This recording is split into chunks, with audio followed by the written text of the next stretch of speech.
किसी हैबिट को कैसे छोड़ा जाए ये समझने से पहले हैबिट को समझना बहुत ज़रूरी है। तो पहले हैबिट को ब्रेक डाउन करके उसे समझते हैं। तो बेसिकली हैबिट के 4 मेन फेजेस होते हैं। फर्स्ट है क्यू, सेकंड है क्रेविंग, थर्ड है रिस्पॉन्स और फोर्थ रिवॉर्ड। अब इन्हें वन बाय वन समझते हैं। जब आप अपने फेवरेट फूड को देखते हो तो आपका उसके टेस्ट को एक्सपीरियंस करने का मन करता है। यहाँ आपका उस खाने को देखना एक क्यू की तरह काम कर रहा है। क्यूज इंडिकेटर होते हैं रिवॉर्ड के प्रेजेंट होने का। रिवॉर्ड जैसे फूड, वाटर, प्लेजर या वो सारी चीज़ें जो आपकी ज़रूरत हैं, और रिवॉर्ड तक हम हैबिट के थ्रू पहुँचते हैं। तो क्यूज बेसिकली वो सारी चीज़ें होती हैं सराउंडिंग में जो हैबिट को ट्रिगर करती हैं, और हर हैबिट की शुरुआत हमेशा क्यूज से ही होती है। फूड को देखने से आपके मन में उसके टेस्ट को एक्सपीरियंस करने की इच्छा आती है। इसी इच्छा को क्रेविंग कहते हैं। एक इम्पॉर्टेंट थिंग, किसी भी क्यूज से क्रेविंग का आना उस पर्सन पर डिपेंड करता है।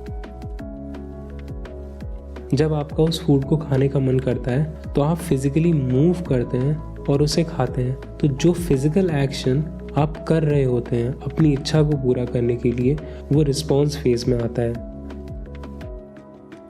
जब आप रिस्पॉन्स करते हैं तो उससे आपकी डिज़ायर या इच्छा पूरी होने का आपको रिवॉर्ड मिलता है।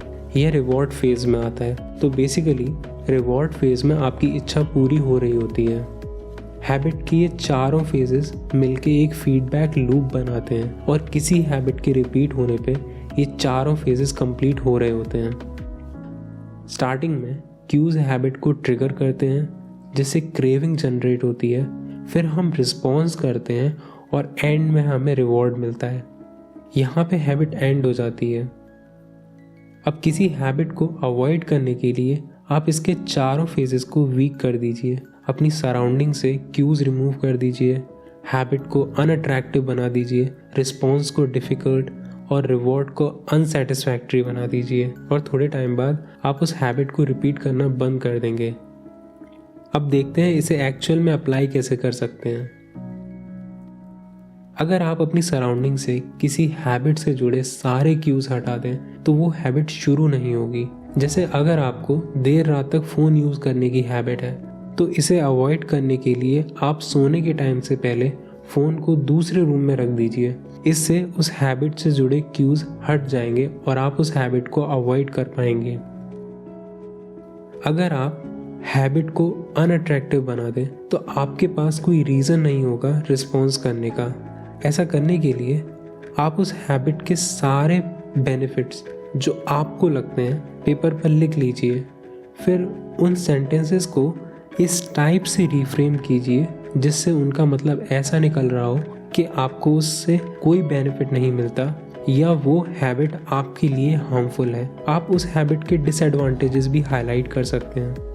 जैसे कोई स्मोकर स्मोकिंग के बेनिफिट्स में लिख सकता है कि स्मोकिंग से स्ट्रेस कम होता है और उससे रिलैक्स मिलता है, पर एक्चुअल में रिसर्च के अकॉर्डिंग स्मोकिंग स्ट्रेस, एंजाइटी और डिप्रेशन को बढ़ाता है। इससे आप उस हैबिट की नेगेटिव साइड देख पाएंगे और अब वो हैबिट आपको उतनी बेनिफिशियल नहीं लगेगी जितनी पहले लगती थी। अगर आप उस हैबिट के लिए जो रिक्वायर्ड रिस्पॉन्स है उसे मुश्किल बना दें तो आपका उसे करने का मन ही नहीं करेगा और आप उस हैबिट को अवॉइड कर पाएंगे। जय शेट्टी अपनी इस वीडियो में एक्सप्लेन करते हैं कि सुबह उठते ही फ़ोन चेक करने की हैबिट को अवॉइड करने के लिए वो फ़ोन और बाकी डिवाइसेस को बाहर कार में लॉक कर देते थे। तो बेसिकली इससे वो क्यूज़ को अपनी सराउंडिंग से रिमूव कर रहे हैं और रिस्पॉन्स को मुश्किल बना रहे हैं, क्योंकि सुबह उठते ही किसी का भी बाहर से फ़ोन लाकर चेक करने का मन नहीं करेगा।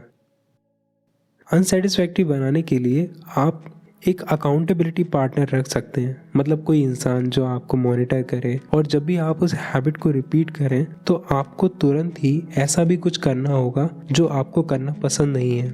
जैसे जब भी आप ट्रैफिक रूल्स ब्रेक करते हो तो आपको फाइन देना पड़ता है जो आपको पसंद नहीं है, और कुछ टाइम बाद आप ट्रैफिक रूल्स ब्रेक नहीं करते। ऐसे ही किसी भी हैबिट को अनसेटिस्फैक्ट्री बनाने से वो हैबिट छूट जाती है।